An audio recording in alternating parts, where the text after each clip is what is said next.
Hey investors, welcome back. Today let's talk about the art of no deals. For macro markets, 9 of May 2025, today we have a downtick of the profit. So today it was 100%, right now it is 87%. So currently seeing some rebalancing. And for today we are going to look at one very important chart, which is SMH versus the SPY. SMH is semicon, SPY is S&P 500. So what this implies is that as SMH continue to outperform SPY, then generally the market is on the risk on, and when it started to get risk on, more and more industries and sectors will catch into the wave, the rally, and then eventually we form a broad-based rally, which is something that we're looking for. But for the time being, even though the market has rallied for probably around 2 weeks already, and a lot of analysts has been saying that tech has been outperforming and Europe-based market is coming back, but do watch out for this.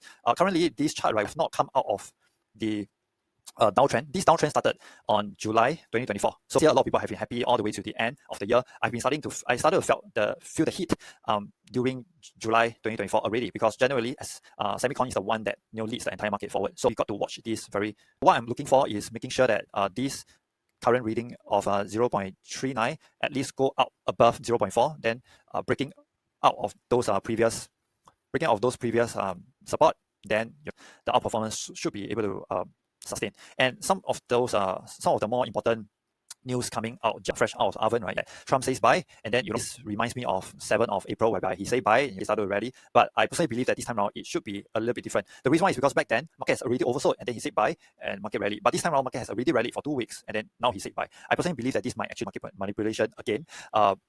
But this time around is slightly different, because what he actually buy because of in context of the China talks. Let's dive deeper into about the China talks. Trump says that China tariff could be lower if the talks go well. And then China retaliate that US should cancel tariff ahead of trade talks. So, in a certain sense, if Trump don't lower tariff, then there's no reason for China to talk. And also, if we were to read between the lines, right now Trump is actually more urgent in terms of the talk. The reason why is because China is in Switzerland for some trade talks as per normal, larger routine, and Trump has sent someone to Switzerland to intercept them, to talk to them, and China is not responding to Trump on any talks unless Trump do what they say. And in terms of human relation, just imagine with me, like imagine someone slap you with a penalty, and then they have not asked for forgiveness. They haven't even undo anything that they have done onto you. Do you think you want to listen to them?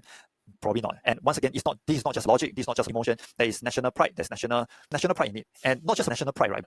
If a country were to fall, then it can cause a lot of fear onto the people, and so this is quite complex, I personally believe. And lastly, next, right, about these trade deals, new trade deals that Trump has announced. And if you read between the lines, right, quite interesting. A 10% baseline tariff will remain on the UK according to the graphics posted on Truth Social by Trump. If we were to just deeper, okay, he slapped the world with he slapped tariffs globally, and then right now he say pause, and then he started to announce that, oh, this trade deal is done. Is it really, or is it he just holds 10% onto everybody, and then eventually when people go to him to negotiate down, he say no, I'm not going to reduce, which is what happens in Singapore. Singapore has no bargaining chip, no choice. But yeah, and it's done deal. If we will look at this objectively, right, in a certain sense, if he were to just 200 countries with tariff, and then he can just not going to listen to you, this is why it is done deal. This is what he's actually implied, as far as what I'm reading right now. So what's the cause and effect, right? Actually, US consumers are the one that is paying for the higher price, which means that their main street, which is their real economy, are the ones that gets affected. At the end of the day, if other countries, companies from other countries don't find that it is worthwhile for them to export into US for their goods and services, then they can just continuously isolate US and just with some other partners, and which is unfortunate for US as well. Also, right, if I'm not wrong, Tesla or at least Apple, they started to shift their factories to Vietnam or India, if I'm not wrong. So aren't going back to US. Even their own companies aren't going back to the country. Then what makes us think that this tariff will eventually work out? I just don't think that this is even making any sense. My take is that this is the art of no deal.